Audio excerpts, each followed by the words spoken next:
In a hospital, doctors are rushing to save a critical patient on the verge of death. His name is Jin, a mechanical engineer overwhelmed by stress and anxiety due to his high workload. Memories flood his mind. How his parents died in a car accident shortly after his birth, leaving him to live a difficult childhood and a lonely life until graduation. Post-graduation, life turned into hell. His salary was low, the workload was extreme, and the most painful part, he remained single and friendless. Despite the doctor's desperate attempts, Jin dies. Then he wakes up in a luxurious room. A screen appears, reading, "Welcome to the continent of Eldora, jackass." Jin is in disbelief, wondering what's happening. A week later, he learns his new identity. Now named Rien, he is the third son of a Grand Duke. Loved by his family, Rien's new life is the complete opposite of Jin's. The continent, Eldora, is a magical land inhabited by various races beyond humans. As a noble, Rien lives a life of luxury, complete with a personal maid who not only serves him well, but also provides excellent service. Yes, we're talking about that. Also, check out the maid with good melons. One day, Rien is summoned by his father, Grand Duke Adlarian Edgar. The Grand Duke begins with his typical tone. "Do you know why I summoned you, dumbass?" After a few minutes, Adlarian declares, "It's time for you to manage your own territory. Get lost from this house." Rien, confused, asks, "What territory?" Adlarian explains, "The northwest part of my land is now yours. Take care of it." He gives Rien an overview of the territory. There are magicians, but the region faces major issues with food and shelter. While it's safe for now, the empire itself is corrupt due to the king's actions, causing conflicts between noble families. Ryan thinks to himself, "Here, I've received the care and love I never experienced before. Now it's my turn to take care of this territory." Before Adlarian can continue, Rien interrupts. If the food problem is solved, the nation's safety will increase. His father, skeptical, replies, "It can't be resolved so easily. You're still childish." Rien confidently says, "Leave it to me, father." Rien is assigned to manage Aisling City, a territory plagued by war among 3 nations. The population lives in terror, suffering greatly from the aftermath of the battles. On his way to the territory, Rien thinks about how to increase the population.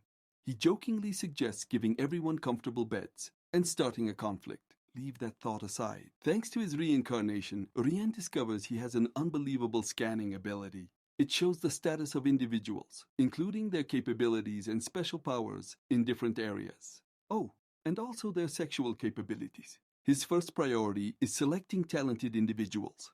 Also, let's not forget the busty woman his dad assigned to serve him. Great physique, huh? As Rien approaches the city, locals gossip about his arrival. One says, "The Duke's son is a dumbass because of his pampered upbringing." Another replies, "Wait for the master's move." The first adds, "What if he discovers the tax and financial fraud?" The second laughs, "This pampered noble can't even understand tax fraud. Just provide him with fake records and greet him at his arrival." Rien arrives at the city's fields. Noticing the lack of population has caused the land to lose fertility. He requests a map and begins planning to build a river canal. Suddenly, he hears a girl scream, begging her father not to take the money meant for her mother's treatment.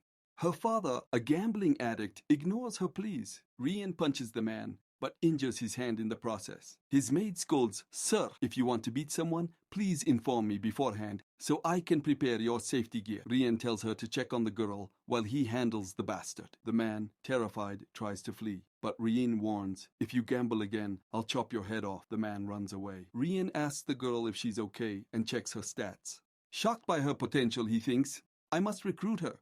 He invites her to join him on the way to the town.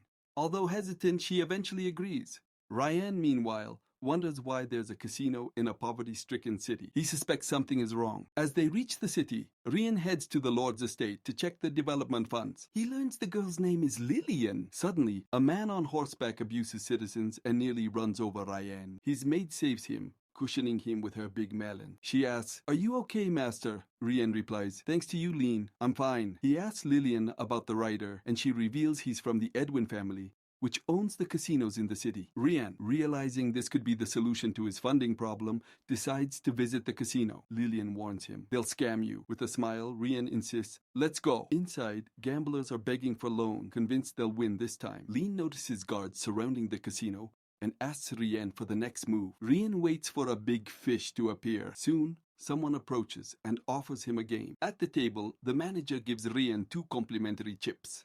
The dealer and a strange man toss the dice and Rian loses. The green-haired man smirks. You almost won. Rian tries to leave, but the man stops him, demanding payment for the chips. Rian argues they're in-house chips, but the man claims each chip costs 100 gold coins, plus a 50-coin service charge. Lillian defends Rian, pointing out the chips only cost 1 silver coin each. Angered, the man calls for someone to beat Lillian, but Rian sends him flying into a table of chips. Customers scramble to grab the scattered coins, but a big fish arrives and beats them for taking the chips. Lillian, terrified, musters her courage and stands up against the scam. The big fish, a brown-haired man, attacks Lillian. Rian blocks the blow, scans the man's status, and realizes his ability is bloodlust, a dangerous monster trait. Rian proposes a duel. The winner takes all the money. The man agrees. Rian summons soldiers and declares, "My words are the law in this area. I win the fight." That's the last chapter of the manga. See you in the next video. Make sure to like, subscribe, and share. I'm aiming for 100 likes.